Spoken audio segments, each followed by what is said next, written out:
Tension তাদের হয় যারা রবের বান্দা হতে পারেনি, আর যারা সত্যিকার রবের বান্দা হতে পেরেছে তাদের কোনো টেনশন নাই, তাদের কোনো ডিপ্রেশন নাই, তাদের কোনো দুশ্চিন্তা নাই, তাদের পাওয়া না পাওয়ার কোনো আফসোস নাই।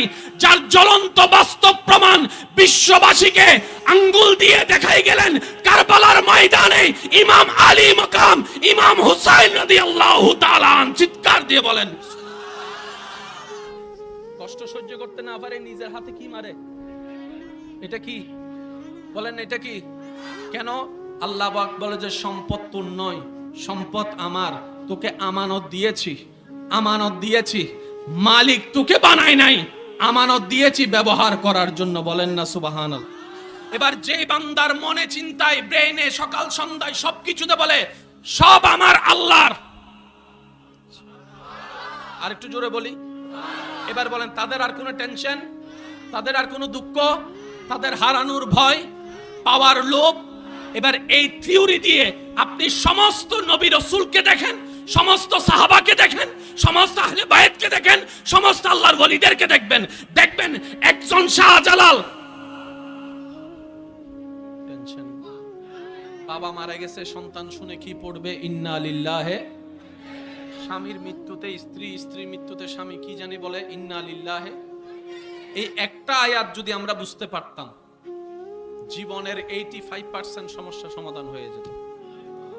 বাবার মৃত্যুতে সন্তান বলে ইন্না লিল্লাহি ওয়া ইন্না ইলাইহি রাজিউন। একটু মনোযোগ চাচ্ছি আমার সবার, অল্প সময়, বেশিক্ষণ বিরক্ত করব না। স্বামীর মৃত্যুতে স্ত্রী, স্ত্রীর মৃত্যুতে স্বামী বলে ইন্না লিল্লাহি ওয়া ইন্না ইলাইহি রাজিউন। কথা বলেন ঠিক কিনা? সন্তানের মৃত্যুতে বাবা বলে ইন্না লিল্লাহি ওয়া ইন্না ইলাইহি রাজিউন, মেয়ের মৃত্যুতে মা বলে ইন্না লিল্লাহি ওয়া ইন্না ইলাইহি রাজিউন, দাদার মৃত্যুতে নাতি বলে ইন্না লিল্লাহি ওয়া ইন্না ইলাইহি রাজিউন। এবার বলতে বলতে হঠাৎ করে একজন বান্দা বামনায় পড়ে গেল, এতগুলা দোয়া থাকতে এটাই কেন পড়তে হয়, এতগুলা আয়াত থাকতে এটাই কেন পড়তে হয়? বামনায় যখন শুরু গেল, সে যখন বামনার জগতে গভীরভাবে ডুব দিল, তখন সে এমন জ্ঞানের সন্ধান পেল, তার জীবনটাই পাল্টাই দিল।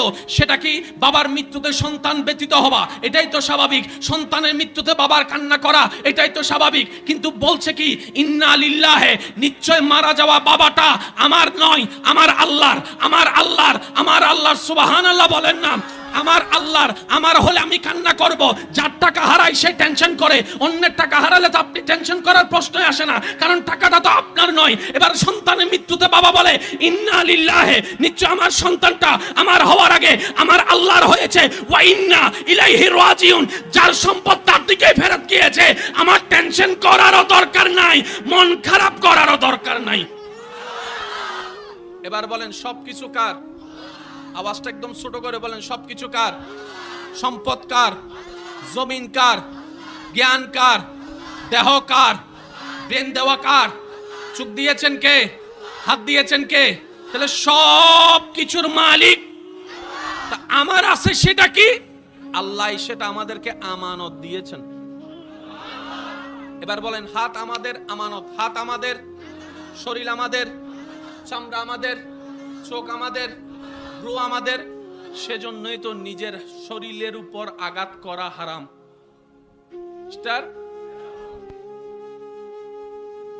তাকে তার সহচররা জানান দিল, তোমার দেশে জন্ম হবে একটা ছেলের, যার হাতে তোমার ধ্বংস। তারপর সিদ্ধান্ত ফেরাউনের কি? আমার দেশে যত পুত্র সন্তান হবে সবাইকে কতল করা হোক। একটু বুঝবেন, মূসা নবী আসবে কার পক্ষ থেকে? বিরোধী দলকে, ফেরাউন। ফেরাউনের সিদ্ধান্ত কি? আমার এলাকায়, আমার দেশে যত পুত্র সন্তান হবে সবাইকে, বলেন শেষ, সবাইকে। কিন্তু যখন আল্লাহর কুদরত আসে, মূসা নবীর আগমন হলো, আম্মা জান মূসা নবীকে বাক্সের মধ্যে বলে আল্লাহর নামে ছেড়ে দিলেন। ওই বাক্সটা এসে দাঁড়ালো ফেরাউনের ঘরে। আরেকটু আস্তে করে বলি, ওই বাক্সটা এসে দাঁড়ালো ফেরাউনের ঘরে। যাকে হত্যা করার জন্য ফেরাউন প্রস্তুত, আল্লাহ কুদরত দিয়ে সেই মূসা নবীকে তার ঘরে ঢুকাই দিলেন। এবার মা আলাদা, সন্তান আলাদা। মা তো মায়ের ঘরে, সন্তান তো এখানে, রব বলে যে আমার প্রেমিককে কষ্ট আমি দিব না। এবার বাচ্চার প্রেমে ওই ফেরাউনের অন্তরে আল্লাহ মায়া ঢুকাই দিল। এবার বাচ্চা যখন শিশু বাচ্চা দুধের জন্য কান্না করছে, ফেরাউন অ্যানাউন্স করলো যতগুলা মা দুগ্ধ আছে সবাইকে আনা হোক। ওই সব লাইনের ভিতরে মুসা নবীর আসল মাও চলে আসছে। যে আসে দুধ মুখে দেয়, মুসা নবী মুখে দুধ নেয়। যাইতে যাইতে যাইতে যাইতে আসলেন আসল মা, মুসা নবী দুধ মুখে নিলেন। ফেরাউন বলে যে তোমারে লাগবে। আমি কি বুঝাতে পারছি কথাগুলা? আল্লাহর প্রেমে হারালেন, আবার আল্লাহ মিলাই দিলেন। ফেরাউনের বুদ্ধি চিন্তা যত প্ল্যানিং ছিল সব শেষ হয়ে গেল। সুবহানাল্লাহ জোরে বলি। কুদরত কার? হিকমত কার? আর একটু আওয়াজ লাগবে, ইচ্ছা কার? আর ওই রবের বান্দা আমরা। সেজন হয়, মন খারাপ হয়, এখান থেকে আশা করি একটু মনোযোগ দিবেন। এখান থেকে এই দুইটা জায়গায় হচ্ছে টেনশনের কারণ, মন খারাপের কারণ, দুশ্চিন্তার কারণ। এই দুইটা জায়গার মধ্যে যারা আল্লাহর সন্তুষ্টি বসাতে পেরেছে, যার যত শক্তি আছে একবার বলেন তো সুবহানাল্লাহ। এবার বুঝতে পেরেছেন এজিদের কেন টেনশন ছিল, ইমাম হোসেনের কেন টেনশন ছিল না? টেনশন করছে কে? এজিদে। টেনশন ছাড়া ছিল কে? ইমাম হোসেন। বলেন না টেনশন ছাড়া কে ছিল? ফানিও নাই, টেনশনও নেই। আমার মনে হয় আওয়াজটা আপনারা আরেকটু বড় করে দিতে পারবেন, বলি সুবহানাল্লাহ। আল্লাহ আমাদেরকে সেই নিয়ামত দান করুক, ওই নিয়ামতের মালামাল হয়ে মালিক বনার তৌফিক দান করুক। রবের প্রেমে, নবীর প্রেমে জীবন উৎসর্গ করার মতো ঈমানি জজবা আল্লাহ আমাদের সবাইকে নসিব করুক। আর একটু জোরে বলেন তাহলে ইন্না লিল্লাহি। এটা কারা বলে?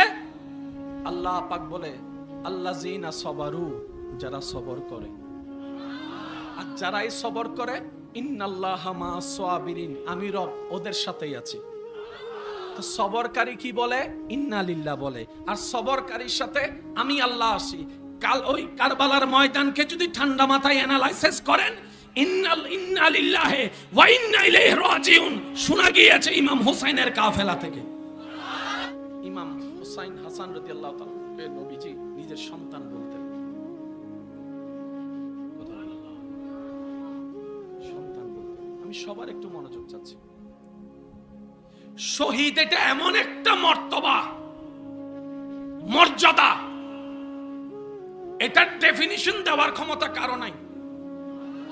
এটা হচ্ছে বেনিফিট, বেতন। কিন্তু শহীদ যারা হয়েছেন ওনারা বেতনের লোভে হয় নাই, প্রেমের কারণে হয়েছে। ওনারা বলে জানটা যদি রবের নামে দিতে পারি এর চেয়ে বড় সৌভাগ্য আমার কি হতে পারে। যিনি জান দিয়েছেন ওনার নামে তো জান কোরবান হয়েছে। এটা হচ্ছে প্রেমের ডিমান্ড। জান্নাত যেটা দিবে সেটা হচ্ছে যে প্রতিদান অথবা গিফট। এবার এই যত শহীদ হয়েছেন, আমি একটু মনোযোগ চাচ্ছি, বদরে, উহুদে, খন্দকে যতজন শহীদ হয়েছেন সবাই কার কথাই অনুপ্রেরিত হয়েছেন? আরেকটু জোরে। সবাই নবীর কথা শুনেই তো উৎসাহ পেয়েছে, নবীর কথা শুনেই তো আগ্রহ পেয়েছে, নবীর কথা শুনেই তো যুদ্ধের ময়দানে গিয়েছে, নবীর কথাই শুনে তো স্পিড পেয়ে বউকে ফেলে স্বামী যুদ্ধের ময়দানে, সন্তানকে ফেলে বাবা যুদ্ধের ময়দানে। কার কথায়? নবীর কথায়। কার কথায়? নবীর কথায়। একটু জোরে বলে কার কথায়? এই নবীর কথায় লক্ষ লক্ষ শহীদ। এবার সেই নবী বলে আল্লাহ আমার কথা শুনে তারা সবাই তোমার প্রেমে রক্ত দিয়ে দিল।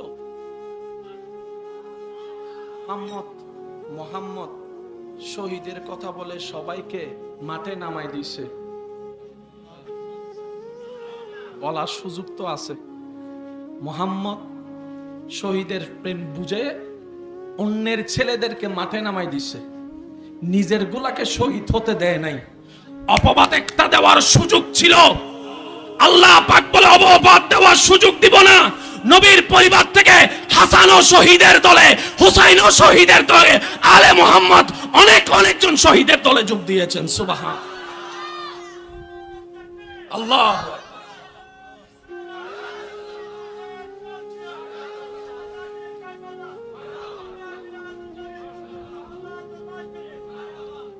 কষ্ট হচ্ছে না তো আপনাদের? ওলামায়ে কেরামের দোয়া চাচ্ছি, একটু মনোযোগ।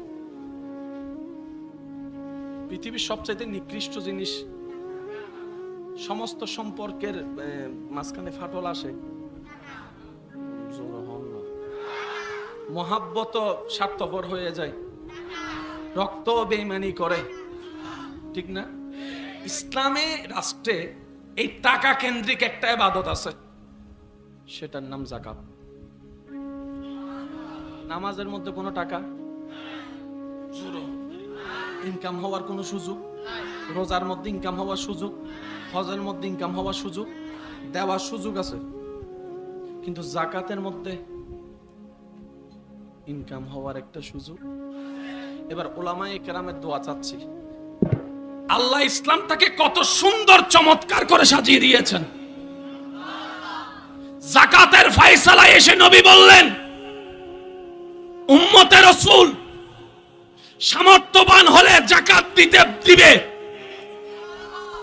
গরিব হলে যাকাত। আওলাদে রাসূল সামর্থ্যবান হলে যাকাত দিবে, গরিব হইয়া যদি খাবারও না পায় যাকাত নিতে পারবে।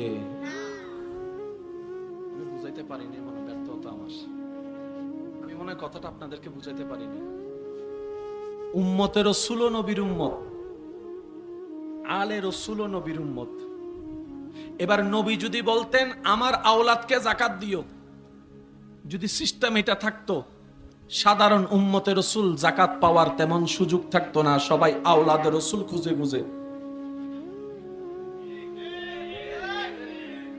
এক সময় মানুষ এসে আঙ্গুল তুলতো নিজের বংশধরকে চালানোর জন্য। ইসলামে যাকাতের ব্যবস্থা মুহাম্মদ করেছেন, নাউযুবিল্লাহ। আল্লাহ পাক বলে যে এই সুযোগ আমি রাখবো না। উম্মতে রাসূল সামর্থ্যবান হলে যাকাত দিবে, গরিব হলে যাকাত নিবে। আওলাদে রাসূল সামর্থ্যবান হলে যাকাত দিবে, গরিব হলে যাকাত নিতে পারবে না। আর রাসূলের বিধান, না যাকাত দেওয়া যাবে না যাকাত নেওয়া যাবে। বলেন সুবহান। এখন আর আঙ্গুল তোলার সুযোগ, জোরে বলেন আঙ্গুল তোলার সুযোগ, এটার নাম ইসলাম। তাহলে ইসলামটাকে সাজালেন কে? শেষ ভালো যার সব ভালো তার, আওয়াজটা দেন। ইসলামটাকে সাজালেন কে? প্ল্যানিং করলেন কে? গোছালেন কে? সব কিছু করলেন আল্লাহ। কোন আল্লাহ? যার সিদ্ধান্তে বিন্দু পরিমাণ কোনো ভুল। কয়টা আয়াত? কোরআনের উপর তার কোনো কথা নাই, ঠিক আছে? ফাইনাল, কোরআনেই ফাইনাল, ঠিক আছে না? আচ্ছা, আল্লাহ পাক বলছে আমির হামজাকে যদিও দেখো শরীরে প্রাণ নাই, নিঃশ্বাস নাই, তারপরও আমার বান্দারা তোমরা আমির হামজাকে মরা বলিও না। আর একটু জোরে বলি না। যদিও ইমাম হোসেনকে গর্দান কর্তৃত দেখো, নিঃশ্বাস না চলতো দেখো, হার্টবিট বন্ধ দেখো, তারপরও হোসাইনকে তোমরা মরা বলিও না। বলেন না সুবহানাল্লাহ। বাকারায় বলে বলিও না। এবার বলেন বলে কি দিয়ে? জোরে হন না, আরো জোরে বলেন, বলে কি দিয়ে? বলা দুই প্রকার, মনে রাখবেন, একটা মুখের বলা আর একটা মনের বলা। বলা দুই প্রকার, একটা মুখের বলা, একটা মনের বলা। তো আল্লাহ পাক মুখের মধ্যে তালা লাগায় বাকারায় বলছেন আমার রাস্তায় যারা শহীদ হয় ওয়ালা তাকুলু, তাদেরকে তোমরা মুখ দিয়ে মৃত বলিও না। আর সূরা আল ইমরানে বলে লা ওয়ালা তাহসাবান্নাল্লাযিনা কুতিলু, বলা তো দূরের কথা, মনে মনে কল্পনাও করবি না। তাহলে মুখও আল্লাহ তালা লাগাই দিলেন কি সম্পর্কে? মরা বলা যাবে না। সুবহানাল্লাহ, জোরে বলি। আল্লাহ মরারে মরা হইলে দোষ কি? কত হইতে তিনি আল্লাহ মরা দিন সত্য তো ফালস নাই দিবে মরানো হইম না। আল্লাহ হতে হুন্দি কেনলে মসজিদ সা ইবে মসজিদে আল্লাহ ওর জোর সে কহো ইয়ার সুবহানাল্লাহ। আল্লাহ পাক বলে সে মরেছে আমার জন্য, আর আমি হচ্ছি হায়াত দাতা, আমি হচ্ছি জীবন দাতা। আমি রব যখন চাই তখন পাথরের ভিতর থেকে উট বের করে দিতে পারি জিন্দা অবস্থায়। যারা আমার জন্য মরে ওয়ালা তাকুলু, তাদেরকে মৃত্যু বলিও না। কেন? বালা হিয়াউন ওয়ালাকিন লা তাশউরুন, তারা যেখানে আছে, যে অবস্থায় আছে, আমি আল্লাহ কুদরতি ব্যবস্থাপনায় তাদেরকে জিন্দা করে রেখেছি। বলেন প্রত্যেকটা নাতির ভিতরে দাদার স্বপ্ন। একটু জোরে বলি, প্রত্যেকটা সন্তানের ভিতরে মা বাবার স্বপ্ন, আর প্রত্যেকটা এই তরুণ প্রজন্মের ভিতরে দেশের স্বপ্ন লুকায়িত আছে না নাই? আমি সবার একটু মনোযোগ চাচ্ছি। চোখে দেখছি মরা, রব বলে যে মরা বলিস না। আল্লাহ বললে কি হবে? আল্লাহ পাক বলে যেহেতু তুই আমার হুকুম অমান্য করেছিস, তুই আমার দুশমন। আমি মনে বুঝাতে পারছি না কথাটা আসলে। আল্লাহ পাক বলে যে আমির হামজারে মরা বলবি না, সুপ্রিম কোর্টের রায়। এরপরও যদি আমি মরা বলি তাহলে আল্লাহর হুকুম ডাইরেক্ট অমান্য করলাম। আর আল্লাহ পাক বলে যে তুই আমার হুকুম অমান্য করছস, তুই আমার দুশমন। আর আমার দুশমন কখনো জান্নাতে যাওয়া তো দূরের কথা, এই সিটিং এ মানে বুঝবিলি তো, জান্নাতে যাওয়া তো দূরের কথা, দূর থেকে জান্নাতে তারাই যাবে যারা আমার রহমত পাবে। আর একটু জোরে বলি, আশা করি শব্দটা একটু খেয়াল করলে বুঝতে পারবেন। আল্লাহ পাক বলে জান্নাত সবাই চায়, আর জান্নাতে তারাই যাবে যারা আমার রহমত পাবে, যারা আমার রহমত পাবে। তাই তো কোরআন বলে ওয়ামা আরসালনাকা ইল্লা রাহমাতাল লিল আলামিন, রহমতের ভান্ডার আমি আল্লাহ নবীকে বানিয়ে দিলাম। সুবহান। মরা বলিও, মরা মনে করিও কেন? আল্লাহ পাক বলে বাল আহইয়াউন, তারা জিন্দা। এই জায়গায় গিয়ে আমাদের কিছু প্রবলেম হয়ে যায়। আর প্রবলেমটা কেন হয়? আমরা সবকিছু নিজের মতো করে বুঝতে চাই। আমাদের একটা বদ অভ্যাস কি, আমরা সবকিছু নিজের মতো করেই বুঝতে চাই। এই যার কারণে গিয়ে কোরআন হাদিসের সাথে আমাদের অনেক সময় বুঝাটা হয়। এবার আসেন উলামায়ে কেরামের দোয়া নিয়ে জিনিসটা একটু বোঝার চেষ্টা করি। সবাই মিলে আমার সাথে একটু বলতে হবে আল্লাহর কুদরত। বলেন, আওয়াজটা একটু বড় হবে। আল্লাহর কুদরত জিনিসটা কি? এক কথায় বুঝেন, ঘটনা বাস্তব, কিন্তু কেমনে হয়েছে আমরা কেউ জানি না। আবার বলি, আল্লাহর কুদরত মানে কি? ঘটনা বাস্তব, ঘটনা সত্য, কিন্তু কেমনে কি হয়েছে আমরা কেউ জানি। কারণ আমরা জানি চলার জন্য গাড়ি, গাড়ির জন্য চলতার জন্য ইঞ্জিন লাগে, ইঞ্জিনের জন্য তেল লাগে, এটা হচ্ছে আমাদের ব্রেন। কিন্তু আল্লাহ যখন চাই মেশিন ইঞ্জিন ছাড়া ম্যাক চালাইতে পারে। এবার ম্যাক কেমনে চলে কি জানি, চলে তিন নদীর ও ম্যাক। তুতুন চাক্কা আছে না, মেগা হদ্দে চাক্কাই বেকি আর কেন জোর হম পরিব তো। তুতুন ইঞ্জিল আছে না, হদ্দে ইঞ্জিলি বেকি তো সলর কেনে হদ্দে সালন্যে সলাদ দে সলিদ্দি। ইবেন নাম কুদরত। কুদরত মানে কি বুঝতে পারছি? ঘটনা বাস্তব, কিন্তু কেমনে হয়। আর যদি আপনি এখন আমাকে বলবেন ভাইয়া এটা বিজ্ঞানের ব্যাখ্যা আছে, আমি বলবো বিজ্ঞানের ব্যাখ্যাটাও অপূর্ণ। রবের কুদরত বুঝার মতো জ্ঞান আমরা যাই করি কল্পনা করে বলি। সেজন্য বিজ্ঞানের 10 বছর আগে একজন একটা বলে, একই বিষয়ে 10 বছর পর আরেকজনে আরেকটা বলে। মডার্ন যত হবে ততই সবকিছুর পরিবর্তন হবে। কথা বলেন ঠিক কিনা? তাহলে আল্লাহর কুদরত মানে কি? ঘটনা বাস্তব, কিন্তু কেমনে কি হয় আমরা জানি। মেঘ আল্লাহর কুদরত, খুঁটি ছাড়া আসমান আল্লাহর কুদরত। সুবহানাল্লাহ বলতে হবে। আচ্ছা, পাহাড় আছে, পাহাড় সবগুলা মাটি না? আমাদের দেশে যেগুলো পাহাড় সবগুলো কি? এবার আপনি আমি সবাই মিলে ধরেন 10 বছর এখানে একটা মাটি জমাই, স্তূপ বড় হবে।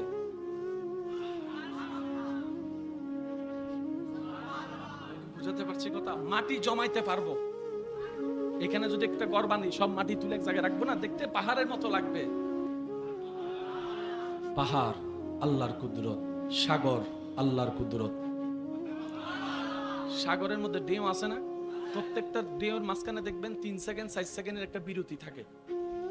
পানি ওইখানে বরাবর বরাবর বরাবর বরাবর বরাবর ফারে আসার আগে automatic automatic automatic automatic automatic একজনে ডুব মারি সাত দেন, অন্য মেশিন টিশিন আছে নিচে মেশিন মেশিন দেওয়াল কিরে দেও তুই আর কেনে অধ্যায় আর একটু জোরে বলি, এটা কি টিস্যু বলেন, এটা কি? এটা দিয়ে একটা কাজ আছে বললাম, এটা কি টিস্যু? টুরো টুরো ওই সিরিঙ্গে মানুষ নামাতে ইয়েন কি সাইয়েন দি কি করিবেন গরন আর বদ্দারে দিনে হাত দিন দি কি করিবেন গরন তুই গর্ব কি করিবি আমি কি করতাম ইয়েন দি করে কোন কাজ হবে? জোরে বলেন না, কোন কাজ হবে? এক বিন্দু পানি দিয়ে এক বিন্দু সিমেন্ট দিয়ে দালান করা যাবে? আওয়াজটা বড় লাগবে। দালান করা যাবে, ইট জোড়া লাগানো যাবে, এক টুকরো আপনার লোহা দিয়ে বিল্ডিং তোলা যাবে? আরো জোরে বলেন যাবে? এক ফোঁটা দুধ দিয়ে আপনার দুধের সেমাই রান্না করা যাবে?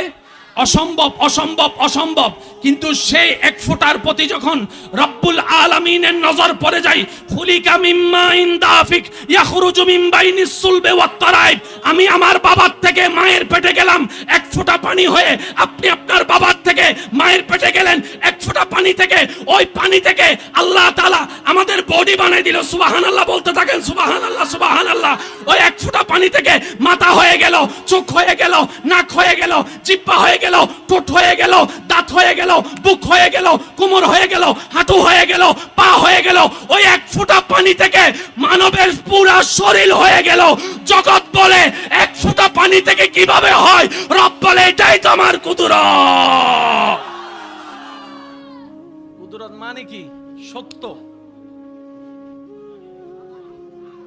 ইনারা পাইতো মনো ওই আল্লাহর হাজারটা কুদরতের একটা কুদরত হচ্ছে শহীদদেরকে জিন্দা রাখা।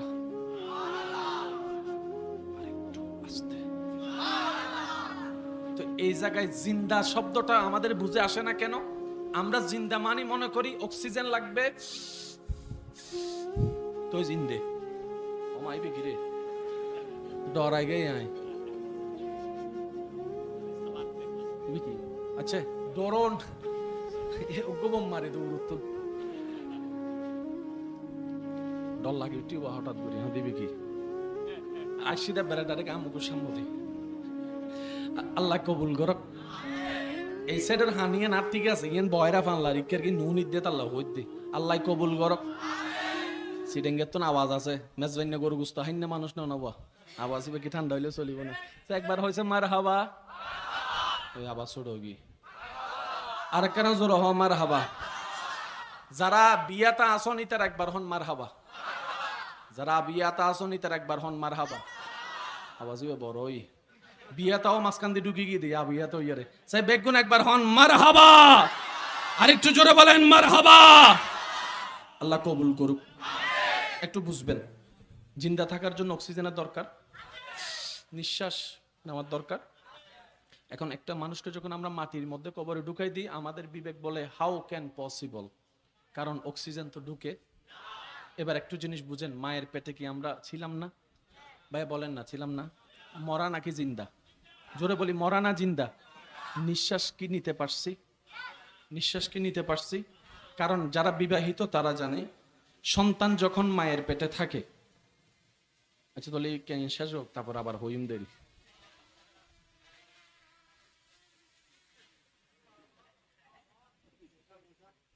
মশার নানা আওয়াজ করে সব একবার দরুদ শরীফ পড়েন। আল্লাহুম্মা সাল্লি আলা মাওলানা মুহাম্মদ ওয়া আলা আলি সাইয়্যিদিনা। जग में जब आए मोहम्मद इस्लाम जिंदा हो गए, भूतों ने सब कलमा पढ़ा काफिर मुसलमान हो गए जग में जब आए मोहम्मद इस्लाम जिन আওয়াজটা একটু বড় দিবেন। আমরা এখন মরানা জিন্দা মায়ের পেটে রু জগতে। তো রু জগতে কেমনে জিন্দা ছিলাম? আল্লাহর কুদরত। মায়ের পেটে আমরা কেমনে জিন্দা ছিলাম? আল্লাহর কুদরত। এখন কিভাবে জিন্দা আছি? আল্লাহর কুদরত। কবরে কিভাবে জিন্দা থাকবো? আল্লাহর কুদরত। হাসরে কিভাবে জিন্দা থাকবো? আল্লাহর কুদরত। জান্নাতে কিভাবে জিন্দা থাকবো? আল্লাহর কুদরত। জিন্দা আছে সেটা জানি, কেমনে? একটু জোরে বলতে হবে, কেমনে জানে কে? ফায়সালা শেষ, মনে থাকবে ইনশাআল্লাহ। আমাদের দায়িত্ব কি? জিন্দা মানা। এটা নিয়ে যুদ্ধ করার দায়িত্ব আমাদের। আল্লাহ পাক বলে যে আমি জিন্দা রাখতে পারি, তোর বিশ্বাস আছে? আমরা বললাম যে আল্লাহ আছে। আল্লাহ পাক বলে যে তাহলে মাইনা নে। আমি আমাদের কাজ কি? মেনে। একটু জোরে বলে আমাদের কাজ কি? এবার আসেন, শহীদ জিন্দা। সেই শহীদ যার কথা শুনে রবের প্রেমে শহীদ হয়েছে, শহীদ জিন্দা, সেই নবী। সেই নবী তু জিন্দা হে ওয়াল্লাহ, তু জিন্দা হে ওয়াল্লাহ, তু জিন্দা হে ওয়াল্লাহ, মেরে চশমে আলম সে চুপ জানে ওয়ালে। জিন্দা কিভাবে? জোরে বলেন না। এবার চমৎকার একটা আয়াত। আমরা একটা দোয়া করি না, আল্লাহ রিজিক বাড়াই দাও, মা তো নব রিজিক দাও। রিজিক মানে কি? বেশিরভাগ মানুষ হবে রিজিক মানে ইবেরি। তো হনজুরু যদি হনমিককে যাইয়ারে দোয়া করে আল্লাহ ইতারে করে রিজিক বাড়াই দাও, তার মানে কি? আল্লাহ গত বছর তারারে তুমি 50 বস্তা চল দিও, এই বছর 100 বস্তা করে দাও। অর্থ ইয়েন না। রিজিক মানে আল্লাহর প্রত্যেকটা রহমত। আর একটু জোরে বলি, রিজিক মানে আল্লাহর প্রত্যেকটা। রিজিকের জন্য দোয়া করা মানে আল্লাহ তার চোখের দৃষ্টি তুমি আরো বাড়ায় দাও, আল্লাহ তার জ্ঞান তুমি আরো বাড়ায় দাও, তার শরীরটা সুস্থ করে দাও, তার ইনকামে বরকত করে দাও, তার খাবারের মধ্যে বরকত করে দাও, তার পরিবারে বরকত করে দাও, তার সন্তানে বরকত করে দাও, তার সন্তানের স্বভাব চরিত্রের মধ্যে বরকত করে দাও, তার ইবাদতে বরকত করে দাও, তার নামাজে বরকত করে দাও, তার রোজায় বরকত করে দাও, তার সম্পদে বরকত করে দাও। আল্লাহ তার জন্য তুমি যত ধরনের রহমত রাখছো সব রহমতে বরকত করে দাও। এটার নাম কি? রিজিক। একটু সবাই বলি, এটার নাম কি? এটার নাম কি? আমির হামজাকে নিতর দেহ পড়ে আছে, আল্লাহ পাক বলে যে মরা বলিস না, কারণ আমার প্রেমে মরছে। তো যে আমার প্রেমে পড়ে সে মরা না, জিন্দা। এবার আসুন, আমি 2 মিনিট নিয়ে আপনাদের কষ্ট হবে না তো? সূরা আল ইমরানের 169 নম্বর আয়াত, বাল আহইয়াউন, তারা জিন্দা। আল্লাহ কোথায় জিন্দা? আল্লাহ পাক বলে ইনদা রাব্বিহিম, আমি আল্লাহর কাছে জিন্দা। আল্লাহ ওনার দেহ তো আমরা মাটিতে এনে রাখছি। আবার বলছি, সূরা আল ইমরান 169 নম্বর আয়াত, ইনদা রাব্বিহিম, আমি রবের নিকট তারা জিন্দা। শুধু জিন্দা নয়, ইউরজাকুন, আমি আল্লাহ প্রতি মুহূর্তে তাদেরকে রিজিক দিচ্ছি। আর একটু জোরে, এটা দেখা যাচ্ছে আপনাদের এখানে? দেখা যাচ্ছে? ইউরজাকুন, প্রতি মুহূর্তে আমি আল্লাহ তাদেরকে রিজিকও দিচ্ছি। তোরা তো মারা বাইবা বসে রইছস, আমি রিজিকও দিচ্ছি। তো দুনিয়াতে যতক্ষণ থাকে ততক্ষণ খাবারের দরকার। একটু জোরে বলি না রে ভাইয়া। দুনিয়ায় যতক্ষণ শরীরের সুস্থ শক্তির জন্য খাবারের দরকার, তো কবরে তো খাবারের দরকার নাই। 5 ওয়াক্ত নামাজ আছে না? এটা কতক্ষণ পর্যন্ত? যতক্ষণ নিঃশ্বাস বের না হয় ততক্ষণ পর্যন্ত নামাজ। কবরে গেলে কিন্তু আর নামাজ পড়ার সুযোগ, জান্নাতে নামাজ পড়ার সুযোগ, কারণ আমলের জায়গা হচ্ছে দুনিয়া। আর একটু জোরে বলি না রে ভাই। আমরা দুনিয়াতে যে আমল করছি হাসরে সেটা আমাদের শুধু সাবমিট করতে হবে, আল্লাহ এটা করছি, এটা করছি, এটা করছি। আল্লাহ পাক বলছে ইউরজাকুন, তারা যেখানে আছে আমি আল্লাহ রিজিক দিচ্ছি। আল্লাহ রিজিক কেন আয় তো নুবুজির। আল্লাহ হদ দে আর কুদরত বিশ্বাস করস না আল্লাহ গরিত হদ তুলে মানিল বেশি গাইটু ন যাইস সিরিঙ্গা হতা বুঝিত পাইলে কেন মজা হইতো দেরি ওরা বেশি গাড়া গাড়ি ন করিস জিয়ান্দররি এনো যাইবো নিজু সালাও যাইবো আমও যাইবো সালাও যাইবো বেগদিনত নাগনু ঢুকাইস সিরিঙ্গা হতা কি হদে হতে জিও তো নাগনু ঢুকাইস না খাড়া যাবো এই হই একজনে জিও তুই নাগনু ঢুকাইস নাক ঢুকাইলে কি যাবো এতার লাই হতে মুসলমান কিল্লে হয় আমান্তু কোনো কারণ ছাড়াই মেনে নিলাম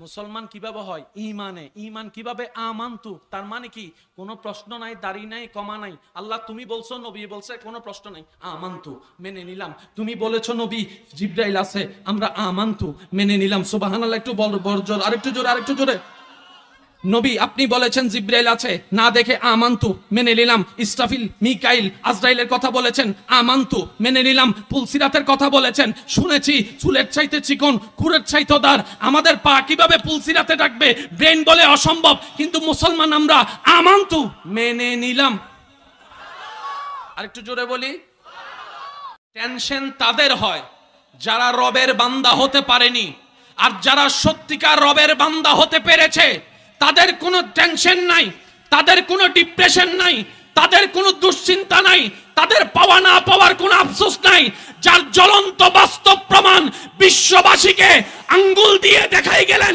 কারবালার ময়দানে ইমাম আলী মাকাম ইমাম হুসাইন রাদিয়াল্লাহু তাআলা চিৎকার দিয়ে বলেন কষ্ট সহ্য করতে না পারে নিজের হাতে কি মারে এটা কি বলেন এটা কি কেন আল্লাহ পাক বলে যে সম্পদ তোর নয় সম্পদ আমার তোকে আমানত দিয়েছি মালিক তোকে বানায় নাই আমানত দিয়েছি ব্যবহার করার জন্য বলেন না সুবহানাল্লাহ এবার যে বান্দার মনে চিন্তায় ব্রেনে সকাল সন্ধ্যায় সবকিছুতে বলে সব আমার আল্লাহর আরেকটু জোরে বলি এবার বলেন তাদের আর কোনো টেনশন তাদের আর কোনো দুঃখ তাদের হারানোর ভয় পাওয়ার লোভ এবার এই থিওরি দিয়ে আপনি সমস্ত নবী রাসূলকে দেখেন সমস্ত সাহাবাকে দেখেন সমস্ত আহলে বায়াতকে দেখেন সমস্ত আল্লাহর ওলিদেরকে দেখবেন একজন শাহজালাল টেনশন বাবা মারা গেছে সন্তান শুনে কি পড়বে ইন্না লিল্লাহি স্বামীর মৃত্যুতে স্ত্রীর মৃত্যুতে স্বামী কি জানি বলে ইন্না লিল্লাহি এই একটা আয়াত যদি আমরা বুঝতে পারতাম জীবনের 85% সমস্যা সমাধান হয়ে যেত বাবার মৃত্যুতে সন্তান বলে ইন্না লিল্লাহি ওয়া ইন্না ইলাইহি রাজিউন একটু মনোযোগ চাচ্ছি আমার সবার অল্প সময় বেশিক্ষণ বিরক্ত করব না স্বামীর মৃত্যুতে স্ত্রীর মৃত্যুতে স্বামী বলে ইন্না লিল্লাহি ওয়া ইন্না ইলাইহি রাজিউন কথা বলেন ঠিক কিনা সন্তানের মৃত্যুতে বাবা বলে ইন্না লিল্লাহি ওয়া ইন্না ইলাইহি রাজিউন মেয়ের মৃত্যুতে মা বলে ইন্না লিল্লাহি ওয়া ইন্না ইলাইহি রাজিউন দাদার মৃত্যুতে নাতি বলে ইন্না লিল্লাহি ওয়া ইন্না ইলাইহি রাজিউন এবার বলতে বলতে হঠাৎ করে একজন বান্দা বাবনায় পড়ে গেল এতগুলা দোয়া থাকতে এটাই কেন পড়তে হয় এতগুলা আয়াত থাকতে এটাই কেন পড়তে হয় বাবনায় যখন শুরু গেল সে যখন বাবনার জগতে গভীরভাবে ডুব দিল তখন সে এমন জ্ঞানের সন্ধান পেল তার জীবনটাই পাল্টাই দিল সেটা কি বাবার মৃত্যুতে সন্তান ব্যতীত হওয়া এটাই তো স্বাভাবিক সন্তানের মৃত্যুতে বাবার কান্না করা এটাই তো স্বাভাবিক কিন্তু বলছে কি ইন্না লিল্লাহি নিশ্চয় মারা যাওয়া বাবাটা আমার নয় আমার আল্লাহর সুবহানাল্লাহ বলেন না আমার আল্লাহর আমার হলে আমি কান্না করব যার টাকা হারাই সে টেনশন করে অন্যের টাকা হারালে তো আপনি টেনশন করার প্রশ্নই আসে না কারণ টাকাটা তো আপনার নয় এবার সন্তানের মৃত্যুতে বাবা বলে ইন্না লিল্লাহি নিশ্চয় আমার সন্তানটা আমার হওয়ার আগে আমার আল্লাহর হয়েছে ওয়া ইন্না ইলাইহি রাজিউন যার সম্পদ তার দিকে ফেরত গিয়েছে আমার টেনশন করারও দরকার নাই মন খারাপ করারও দরকার নাই এবার বলেন সবকিছু কার আওয়াজটা একদম ছোট করে বলেন সবকিছু কার সম্পদ কার জমিন কার জ্ঞান কার দেহ কার ব্রেন দেওয়া কার চোখ দিয়েছেন কে হাত দিয়েছেন কে তাহলে সব কিছুর মালিক তা আমার আছে সেটা কি আল্লাহ সেটা আমাদেরকে আমানত দিয়েছেন এবার বলেন হাত আমাদের আমানত হাত আমাদের শরীর আমাদের চামড়া আমাদের চোখ আমাদের ভ্রু আমাদের সেজন্যই তো নিজের শরীরের উপর আঘাত করা হারাম।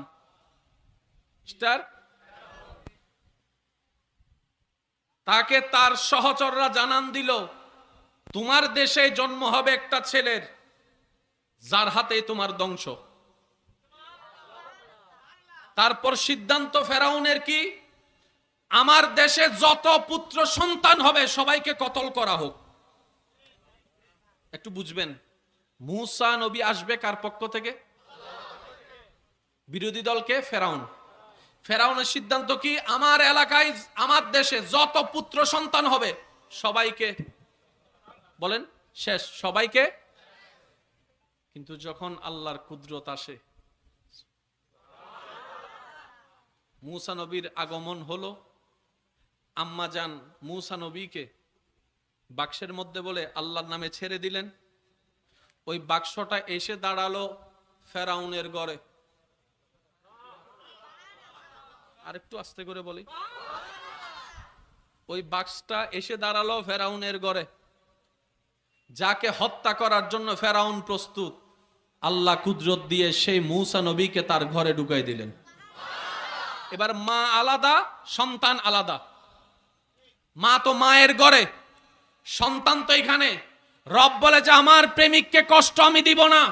এবার বাচ্চার প্রেমে ওই ফেরাউনের অন্তরে আল্লাহ মায়া ঢুকাই দিল। এবার বাচ্চা যখন শিশু বাচ্চা দুধের জন্য কান্না করছে, ফেরাউন অ্যানাউন্স করলো যতগুলা মা দুগ্ধ আছে সবাইকে আনা হোক। ওই সব লাইনের ভিতরে মূসা নবীর আসল মাও চলে আসছে। যে আসে দুধ মুখে দেয়, মূসা নবী মুখে দুধ নেয়। যাইতে যাইতে যাইতে যাইতে আসলেন আসল মা। মূসা নবী দুধ মুখে নিলেন। ফেরাউন বলে যে তোমারে লাগবে। আমি কি বুঝাতে পারছি কথাগুলা? আল্লাহর প্রেমে হারালেন, আবার আল্লাহ মিলাই দিলেন। ফেরাউনের বুদ্ধি চিন্তা যত প্ল্যানিং ছিল সব শেষ হয়ে গেল। সুবহানাল্লাহ জোরে বলি। কুদরত কার? হিকমত কার? আর একটু আওয়াজ লাগবে, ইচ্ছা কার? আর ওই রবের বান্দা আমরা। সেজন্য হয় মন খারাপ হয় এখান থেকে, আশা করি একটু মনোযোগ দিবেন। এখান থেকে এই দুইটা জায়গায় হচ্ছে টেনশনের কারণ, মন খারাপের কারণ, দুশ্চিন্তার কারণ। এই দুইটা জায়গার মধ্যে যারা আল্লাহর সন্তুষ্টি বসাতে পেরেছে, যার যত শক্তি আছে একবার বলেন তো সুবহানাল্লাহ। এবার বুঝতে পেরেছেন এজিদের কেন টেনশন ছিল, ইমাম হোসেনের কেন টেনশন ছিল না? টেনশন করছে কে? এজিদে। টেনশন ছাড়া ছিল কে? ইমাম হোসেন। বলেন না, টেনশন ছাড়া কে ছিল? ফানিও নাই, টেনশনও নেই। আমার মনে হয় আওয়াজটা আপনারা আরেকটু বড় করে দিতে পারবেন বলি সুবহানাল্লাহ।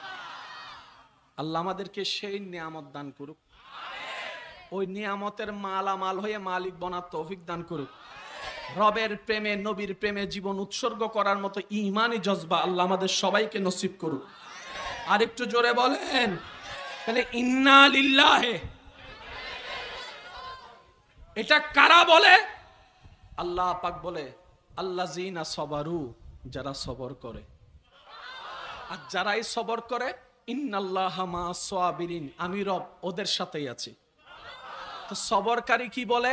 ইন্না লিল্লাহ বলে। আর সবরকারীর সাথে আমি আল্লাহ আছি। কাল ওই কারবালার ময়দানকে যদি ঠান্ডা মাথায় অ্যানালাইসিস করেন, ইন্না লিল্লাহি ওয়া ইন্না ইলাইহি রাজিউন শোনা গিয়েছে ইমাম হোসেনের কাফেলা থেকে। ইমাম হুসাইন হাসান রাদিয়াল্লাহু তাআলা কে নবীজি নিজের সন্তান বলতেন। কথা বলেন, সন্তান বলতেন। আমি সবার একটু মনোযোগ চাচ্ছি। শহীদ এটা এমন একটা মর্তবা, মর্যাদা, এটার ডেফিনিশন দেওয়ার ক্ষমতা কারো নাই। এটা হচ্ছে বেনিফিট, বেতন। কিন্তু শহীদ যারা হয়েছেন ওনারা বেতনের লোভে হয় নাই, প্রেমের কারণে হয়েছে। ওনারা বলে জানটা যদি রবের নামে দিতে পারি এর চেয়ে বড় সৌভাগ্য আমার কি হতে পারে। যিনি জান দিয়েছেন ওনার নামে তো জান কোরবান হয়েছে। এটা হচ্ছে প্রেমের ডিমান্ড। জান্নাত যেটা দিবে সেটা হচ্ছে যে প্রতিদান অথবা গিফট। এবার এই যত শহীদ হয়েছেন, আমি একটু মনোযোগ চাচ্ছি, বদরে, উহুদে, খন্দকে যতজন শহীদ হয়েছেন সবাই কার কথাই অনুপ্রেরিত হয়েছেন? আরেকটু জোরে। সবাই নবীর কথা শুনেই তো উৎসাহ পেয়েছেন, নবীর কথা শুনেই তো আগ্রহ পেয়েছে, নবীর কথা শুনেই তো যুদ্ধের ময়দানে গিয়েছে, নবীর কথাই শুনে তো স্পিড পেয়ে বউকে ফেলে স্বামী যুদ্ধের ময়দানে, সন্তানকে ফেলে বাবা যুদ্ধের ময়দানে। কার কথায়? নবীর কথায়। কার কথায়? নবীর কথা। একটু জোরে বলে, কার কথায়? এই নবীর কথায় লক্ষ লক্ষ শহীদ। এবার সেই নবী বলে, আল্লাহ আমার কথা শুনে তারা সবাই তোমার প্রেমে রক্ত দিয়ে দিল। মোহাম্মদ শহীদের কথা বলে সবাইকে মাঠে নামাই দিছে। বলার সুযোগ তো আছে। মোহাম্মদ শহীদের প্রেম বুঝে অন্যের ছেলেদেরকে মাঠে নামাই দিছে, নিজের গুলাকে শহীদ হতে দেয় নাই। অপবাদ একটা দেওয়ার সুযোগ ছিল, আল্লাহ পাক বলে অপবাদ দেওয়ার সুযোগ দিব না। নবীর পরিবার থেকে হাসান ও শহীদের দলে, হুসাইন ও শহীদের দলে, আলে মোহাম্মদ অনেকজন শহীদের দলে যোগ দিয়েছেন। সুবহান আল্লাহ।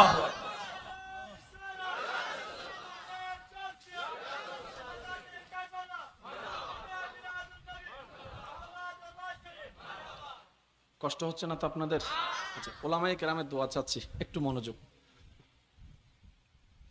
পৃথিবীর সবচাইতে নিকৃষ্ট জিনিস, সমস্ত সম্পর্কের মাঝখানে ফাটল আসে, জোর হন না, মহাব্বত স্বার্থপর হয়ে যায়, রক্ত বেঈমানি করে, ঠিক না?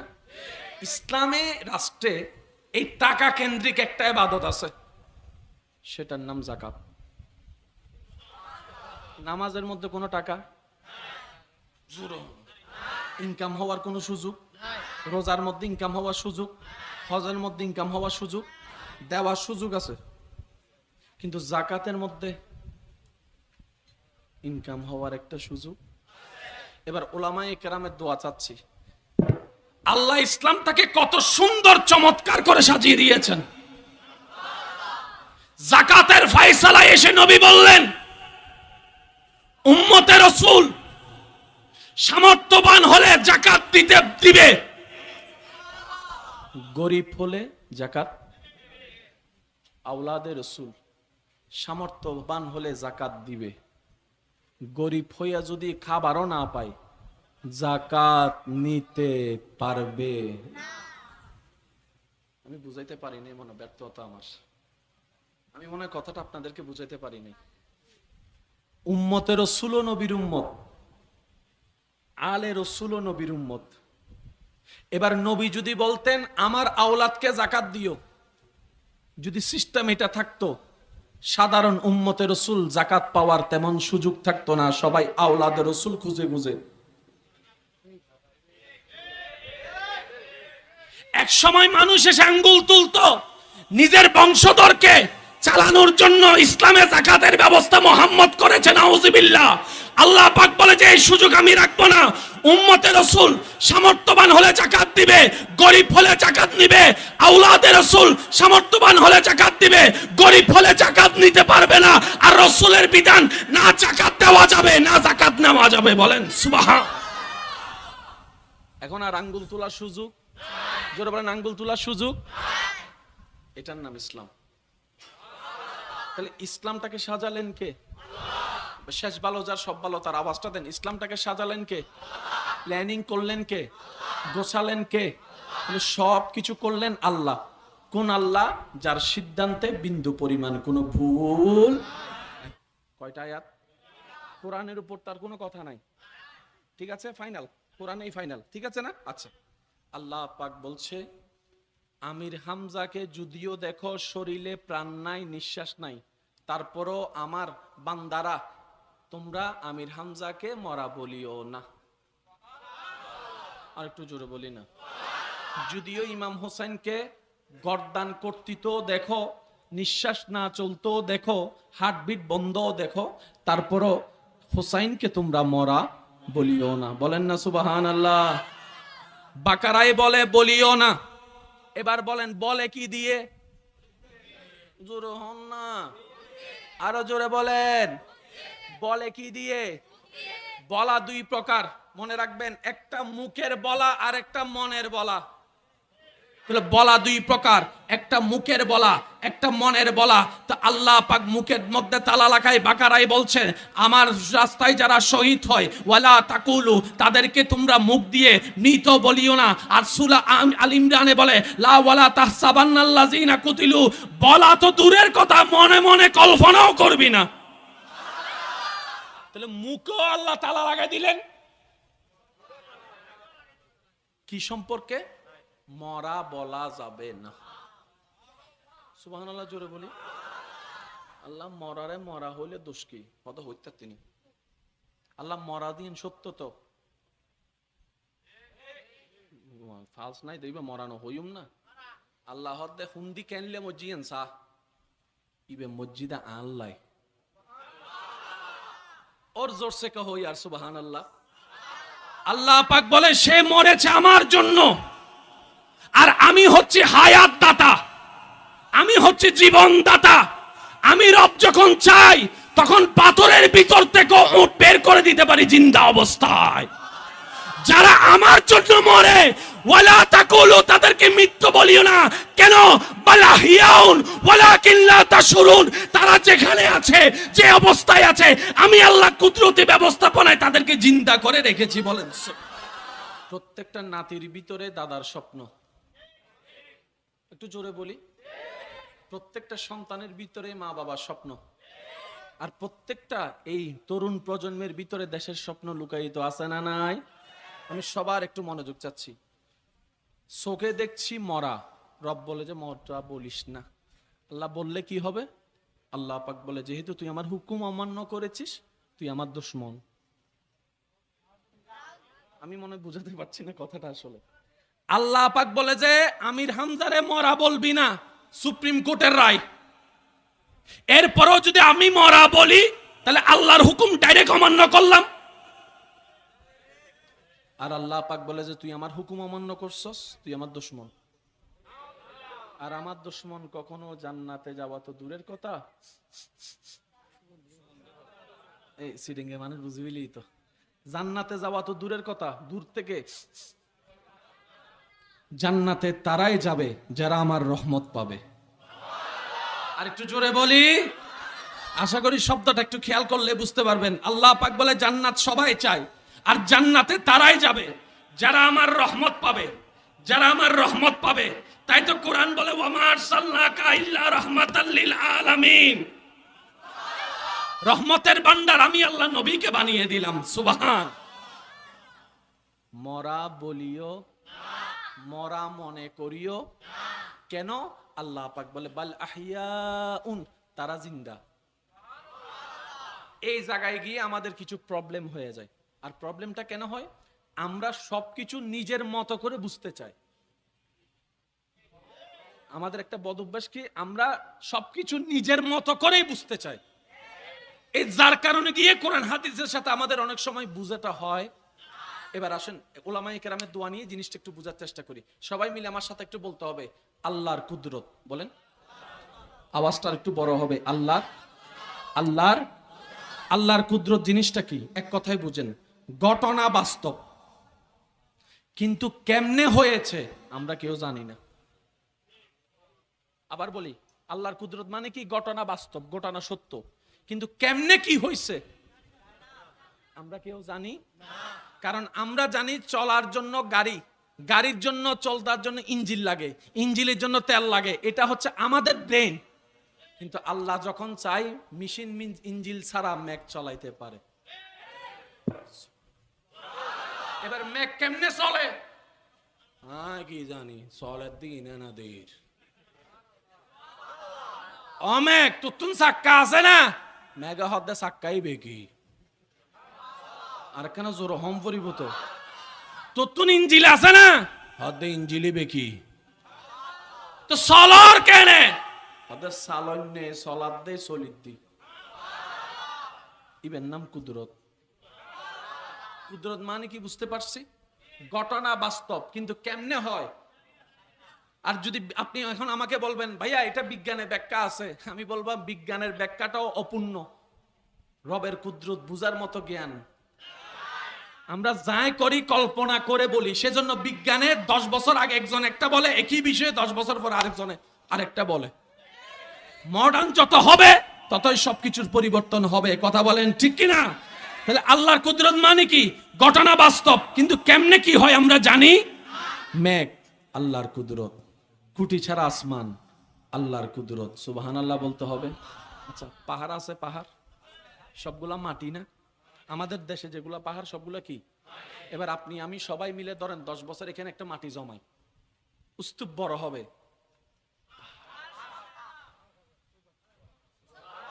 আমি কি বুঝাতে পারছি কথা? মাটি জমাইতে পারবো। এখানে যদি একটা ঘর বানি, সব মাটি তুলে এক জায়গায় রাখবো না, দেখতে পাহাড়ের মতো লাগবে।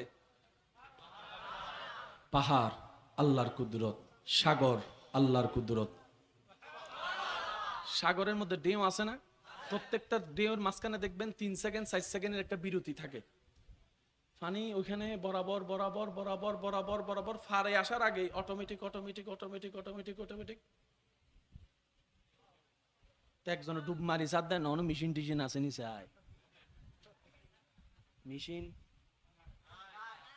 মেশিন দেওয়াল কিরে ডেও তুই আর কেনে অধ্যায় আর একটু জোরে বলি। এটা কি? টিস্যু। বলেন এটা কি? এটা দিয়ে একটা কাজ আছে বললাম। এটা কি? টিস্যু। টুরো টুরো ওই সিটিংয়ে মানুষ নামাতে ইয়েন কি সাইয়েন দি কি করিবেন গরন আর বদ্দারে দিন হাত দিন দি কি করিবেন গরন অত তুই ঘর গো কি করিবি আমি কি করতাম ইয়েন দিয়ে কোন কাজ হবে? জোরে বলেন না, কোন কাজ হবে? এক বিন্দু পানি দিয়ে, এক বিন্দু সিমেন্ট দিয়ে দালান করা যাবে? আওয়াজটা বড় লাগবে। দালান করা যাবে, ইট জোড়া লাগানো যাবে, এক টুকরো আপনার লোহা দিয়ে বিল্ডিং তোলা যাবে? আরো জোরে বলেন যাবে? এক ফোঁটা দুধ দিয়ে আপনার দুধের সেমাই রান্না করা যাবে? অসম্ভব অসম্ভব অসম্ভব।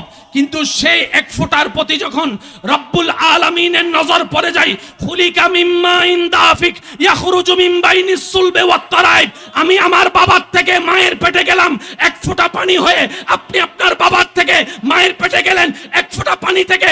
ওই পানি থেকে আল্লাহ তাআলা আমাদের বডি বানাই দিল। সুবহানাল্লাহ বলতে থাকেন, সুবহানাল্লাহ সুবহানাল্লাহ।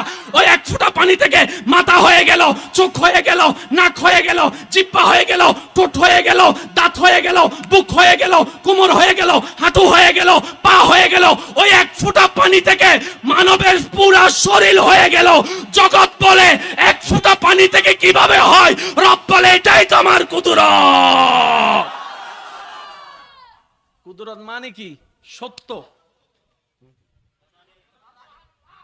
ইনারা পাইতো মনো ওই আল্লাহর হাজারটা কুদরতের একটা কুদরত হচ্ছে শহীদদেরকে জিন্দা রাখা। আরেকটু আস্তে। তো এই জায়গায় জিন্দা শব্দটা আমাদের বুঝে আসে না কেন? আমরা জিন্দা মানি মনে করি অক্সিজেন লাগবে তো জিন্দে অমাইবে গিরে ডরাই গে আয় কি আচ্ছা ডরন গোবম মারে দৌড়তুন ডর লাগে টিওয়া হঠাৎ করে হ্যাঁ দিবি কি আসিদা বেড়াটারে আমগো সামনে আল্লাহ কবুল করক। এই সাইডের হানিয়ে না ঠিক আছে ইয়েন বয়রা ফানলা রিকের কি নুন ইদ্দে আল্লাহ হইত দে আল্লাহ কবুল করক। সিডেঙ্গের তো আওয়াজ আছে মেজবাইন্য গরু গুস্ত হাইন্য মানুষ না নবা আওয়াজ ইবে কি ঠান্ডা হইলে চলিব না। একবার হয়েছে মার হাবা ওই আবার ছোট গি আর কেন জোর হ মার হাবা। যারা বিয়াতা আসনি তার একবার হন মার হাবা, যারা বিয়াতা আসনি তার একবার হন মার হাবা। আওয়াজ ইবে বড়ই বিয়াতাও মাঝখান দিয়ে ঢুকি গিয়ে দিই বিয়াতা ইয়ারে সাই বেগুন একবার হন মার হাবা। আরেকটু জোরে বলেন মার হাবা। আল্লাহ কবুল করুক। একটু বুঝবেন জিন্দা থাকার জন্য অক্সিজেনের দরকার, নিঃশ্বাস নেওয়ার দরকার। এখন একটা মানুষকে যখন আমরা মাটির মধ্যে কবরে ঢুকাই দিই, আমাদের বিবেক বলে হাউ ক্যান পসিবল, কারণ অক্সিজেন তো ঢুকে। এবার একটু জিনিস বুঝেন, মায়ের পেটে কি আমরা ছিলাম না? ভাই বলেন না, ছিলাম না? মরা নাকি জিন্দা? জোরে বলি, মরা না জিন্দা? নিঃশ্বাস কি নিতে পারছি? নিঃশ্বাস কি নিতে পারছি? কারণ যারা বিবাহিত তারা জানে, সন্তান যখন মায়ের পেটে থাকে, আচ্ছা তাহলে নিঃশ্বাস হোক, তারপর আবার হইম দেরি।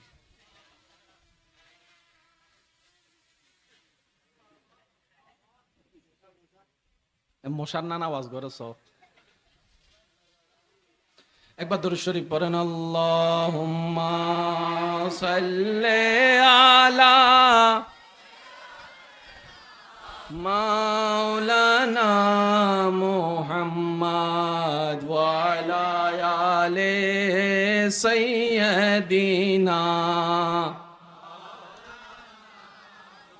जग में जब आए मोहम्मद इस्लाम जिंदा हो गए, भूतों ने सब कलमा पढ़ा, काफिर मुसलमान हो गए, जग में जब आए মোহাম্মদ ইসলাম জিন্দা।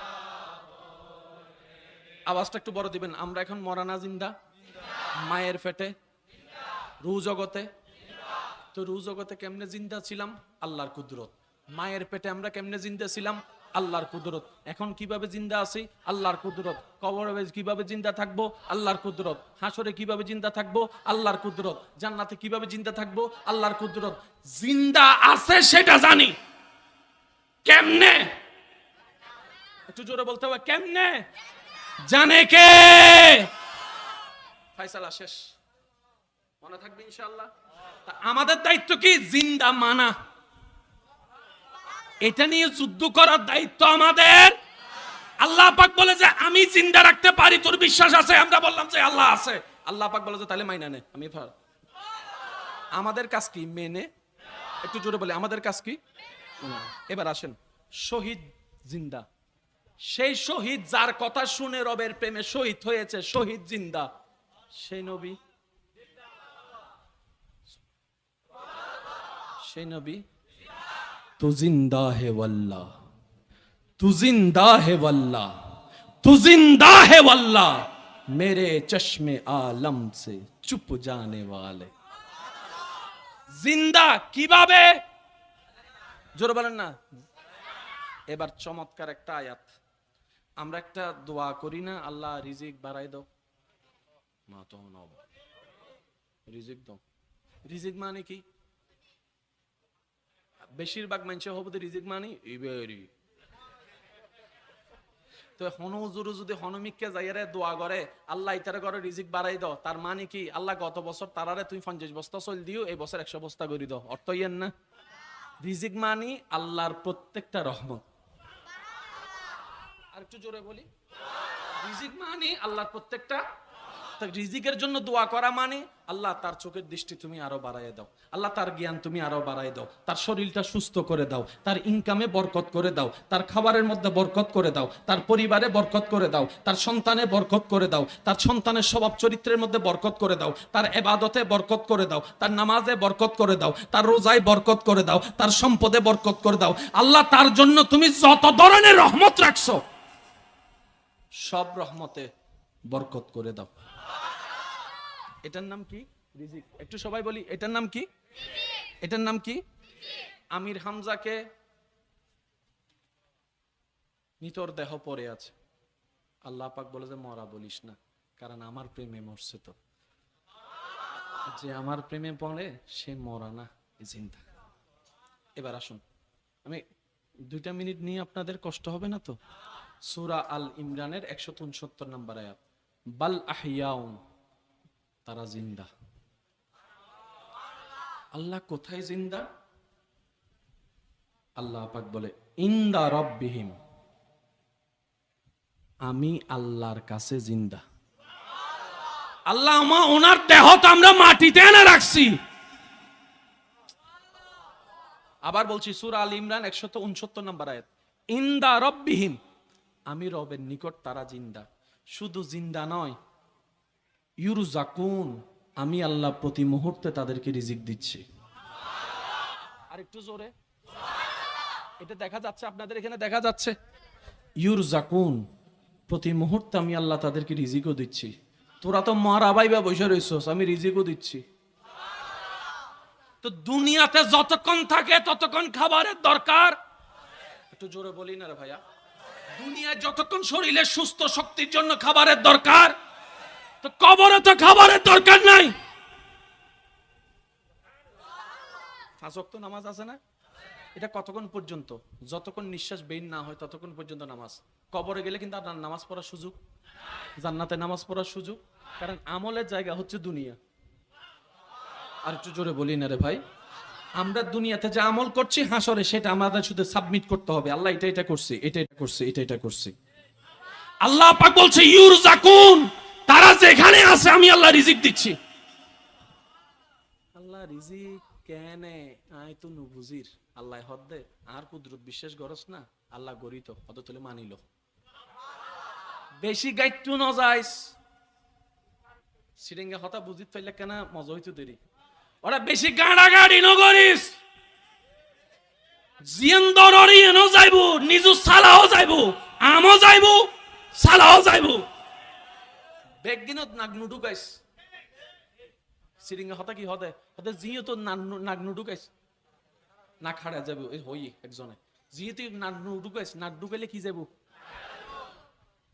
এতাল্লাই হদে মুসলমানরে মুসলমান কিল্লে হয় আমান্তু, কোনো কারণ ছাড়াই মেনে নিলাম। মুসলমান কিভাবে হয়? ইমানে। ইমান কিভাবে? আমান্তু, তার মানে কি? কোনো প্রশ্ন নাই, দাড়ি নাই, কমা নাই। আল্লাহ তুমি বলছো, নবী বলছে, কোনো প্রশ্ন নাই, আমান্তু, মেনে নিলাম। তুমি বলেছো নবী জিবরাইল আছে, আমরা আমান্তু, মেনে নিলাম। সুবহানাল্লাহ, একটু বড় আরেকটু জোরে, আরেকটু জোরে। নবী আপনি বলেছেন জিবরাইল আছে, না দেখে আমান্তু, মেনে নিলাম। ইসরাফিল, মিকাইল, আজরাইলের কথা বলেছেন, আমান্তু, মেনে নিলাম। পুলসিরাতের কথা বলেছেন, শুনেছি চুলের চাইতে চিকন, কুরের চাইতে দার। আমাদের পা কিভাবে পুলসিরাতে ডাকবে? ব্রেন বলে অসম্ভব, কিন্তু মুসলমান আমরা আমান্তু, মেনে নিলাম। আরেকটু জোরে বলি।